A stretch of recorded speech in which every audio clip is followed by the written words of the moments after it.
Today, we are diving into one of the most successful and mysterious pieces of propaganda in all of history. It's the story of a book so powerful it completely rewrote the legacy of a dead king and, honestly, shaped the future of an entire nation. I mean, seriously, think about that for a second. What if a book could do that? It sounds like something out of a novel, right? But this is exactly what happened back in 17th century England. It's an incredible story about how a powerful narrative can be way more effective than any army. Okay, so try to picture the scene. The country is just shattered after years of a brutal civil war. They've just done the unthinkable. They publicly tried and executed their own king. The whole nation is just reeling, divided, not sure what comes next. And then, out of nowhere, this book appears, and it claims to be the final private thoughts of the dead king himself.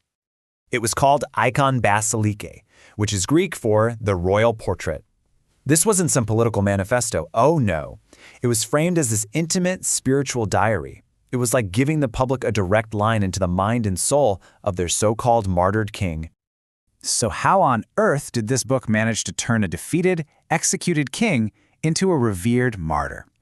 Well, the answer lies in its absolutely brilliant messaging. And that messaging starts before you even read a single word.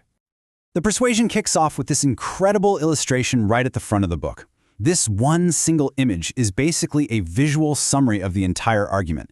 It tells you everything you need to believe about King Charles before you've even turned the page. So, let's break it down. First, notice there are 3 crowns. Down at his feet, you see his earthly crown, labeled splendid and heavy. He's literally casting aside worldly power. Then, in his hand, he's holding a crown of thorns, a direct comparison to Jesus' suffering. And finally, his gaze is fixed up towards a heavenly crown of eternal glory. I mean, the message could not be any clearer. He traded earthly power for a divine reward. And his whole posture is just as symbolic. The rock he's kneeling by is labeled unmoved, triumphant. The palm tree, which is a symbol of victory, has this motto that means virtue grows beneath weights, hinting that his trials only made him stronger. And as a ray of light shines down, the king says, "I look to heaven." Every single element here is designed to reinforce this image of a steadfast Christian martyr. And the text inside the book, it just hammered this powerful imagery home. This quote really captures the tone. It's pious, resolute, and all about self-sacrifice. The book didn't paint Charles as a failed leader, but as a man who chose his faith over his own life. And wow, did it work. The public absolutely ate it up. This book wasn't just some political pamphlet, it became a cultural phenomenon, a genuine runaway bestseller. Okay, just let this number sink in for a minute. 36. That's the number of editions this book went through in its first year. In an age of handset printing and where not everyone could even read, that kind of success was absolutely staggering. The book just spread like wildfire, even though the new government was trying to suppress it. So what was the secret sauce? Why was it so effective? Well, because it wasn't written in some dense political jargon. It was a diary. It felt personal, intimate. It even has Charles admitting to some of his own weaknesses, which, made him seem human and relatable. It was a complete and total masterstroke of public relations. Of course, Parliament, the new government, couldn't just let this happen. The book's success was a huge threat to their new republic, so their response was to fight fire with fire, which led to this epic battle of the books. So on one side, you have Eikon Basilike, the royal portrait, which is building the king up into this sacred figure. And on the other, you have Parliament's official response, Eikonoklastes, which literally means the icon breaker. The titles alone tell you everything you need to know about this literary war. And they didn't just hire any old writer. No, they brought in the big guns. We're talking about the literary heavyweight of the era, the poet John Milton. The guy who would go on to write Paradise Lost. That's how seriously they were taking this. They needed their absolute best writer to try and dismantle the king's image. Now, Milton's argument was pretty smart. He said that the book was basically turning Charles into an idol, and that kind of reverence should only be for God. But his book was also dense and academic, and it just stood no chance against the simple, emotional power of the king's supposed diary. In the end, a compelling story completely trounced a complex argument. The martyr had already won. So Milton may have lost that battle, but the war over the king's legacy was really just getting started. The impact of this one book would echo for centuries, all while the whole thing hinged on a central, unsolved mystery. Just look at this timeline. It shows you everything. The book comes out, and it helps shape public opinion so powerfully that just 11 years later, the monarchy is restored. And in that same year, totally fueled by the image crafted in Eikon Basilike, the Church of England officially makes Charles I a saint. I mean, this is the book's truly astonishing legacy. Charles I became King Charles the Martyr. He is still the only saint ever formally made by the Church of England, and for over 200 years, the anniversary of his execution was an official day of fasting and repentance in the prayer book. All of that because of a book. But here's the kicker. For all its power, for all the impact it had on history, we're still not 100% sure who wrote it. Was it really the king, or was it a very, very clever ghostwriter?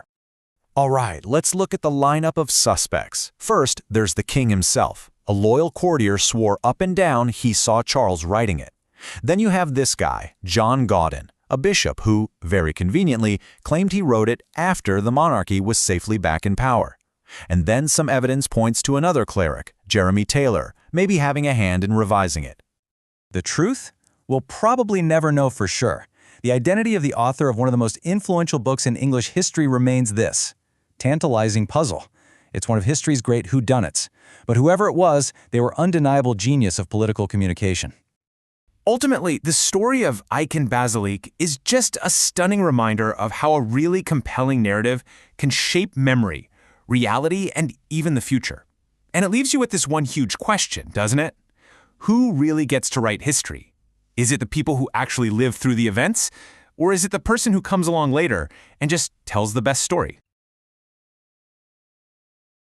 All right, so now that we've looked at Eikon Basilike and how it basically turned an executed king into a saint, let's look at Milton's argument against the text. We're going to dive into the other side of that story, John Milton's absolutely blistering counterattack. And this wasn't just a rebuttal, This was a declaration of war on an idea, fought entirely with words. So get a load of this subtitle. This thing drops right after Charles I's execution in 1649, and it just masterfully crafts this image of the king as a pious, suffering martyr. I mean, it was a propaganda masterpiece, and it created a massive, massive problem for England's new government. And this, right here, is the heart of the conflict.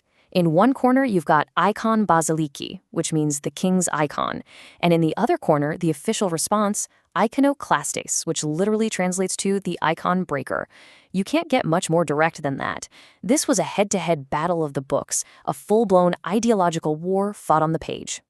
So just imagine this. The new Commonwealth government has just done the unthinkable, executed a king, and now, suddenly, they're facing a public that's falling in love with his ghost. This book was so incredibly powerful that it threatened to undermine the very legitimacy of the new republic. They needed a response, and boy did they need one fast. And to really get the scale of the problem, just think about this number, 35. 35 editions of the King's Book were published in that single year. This wasn't just a bestseller, it was a phenomenon. Public sentiment was swinging hard in favor of the dead king, and the government knew it had to fight back with a serious intellectual heavyweight. And that heavyweight was John Milton. Already a famous poet and writer, he was commissioned by the Commonwealth to write the official takedown of Eikon Basilike. And let's be clear, his job wasn't just to debate the book. It was to utterly demolish the saintly image it had so carefully created. The title itself, Eikonoklastes, well, it was a huge statement of intent. It's the Greek word for iconoclast, an image breaker. So right from the cover, Milton was basically signaling his goal to the whole world, to shatter the false idol that Charles I had become.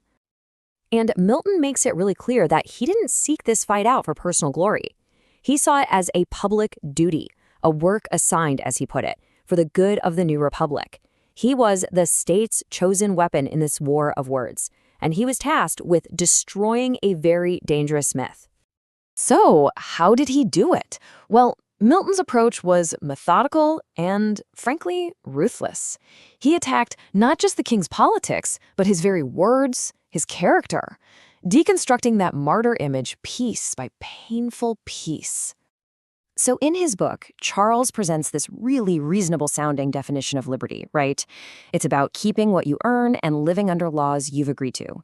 It's a smooth, persuasive argument, and it's totally designed to make him look like a defender of the common person's rights. And that's the key question, isn't it? How do you even begin to argue against something that sounds so reasonable, so fair? Well, Milton's response is absolutely devastating. Milton's comeback is just brilliant. He basically says, sure, even a society of pirates in Algiers has rules about not stealing from each other. But that's not freedom. That's just the basic requirement for any society, just or unjust, to even function. He argues that real freedom requires something much, much more profound. And right here, we get to the core of Milton's argument. For him, the real tyranny is baked into the structure of monarchy itself. The king's veto power makes him the ultimate law. That means he can rule by laws the people did not consent to. To Milton, this wasn't government. It was a form of slavery. Simple as that. But Milton didn't just stop at political theory. Oh no. He went after the very language of Eikon Basilike. He dissected the king's fancy phrases and poetic style, arguing that the whole book was just one big, manipulative piece of theater. And Milton was not afraid to get personal. When the king wrote about being surrounded by gentlemen, Milton just sneered, calling them the ragged infantry of stews and brothels. I mean, ouch. This was not a polite debate. This was a literary street fight. Milton also saved some of his deepest contempt for the public, for the people who were actually swayed by the king's book. He calls them an image-doting rabble, a herd born for servility. He really believed they were just being duped by cheap sentiment and couldn't see the tyranny right in front of them. So, with such a powerful attack, you have to wonder, did it actually work? What was the ultimate fate of Milton's icon-breaking book in this really high-stakes propaganda war? In the short term, the answer was no. The image of the martyred king was just too powerful, and Milton couldn't completely break the spell. But his book was still a landmark. It actually became the first of his works to be widely read, and it even provoked its own response, the icon unbroken. The battle of the books just kept on going. And the life of this book was just as radical as what was inside it. In 1660, when the monarchy came back, it was publicly burned by the hangman. They tried to literally erase it. But you can't burn an idea, can you? By 1690, after another revolution, it was back in print.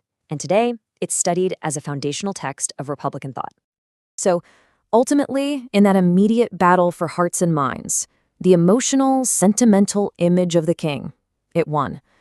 But in the long war of ideas, Milton's radical arguments for a government without a king, well, they endured.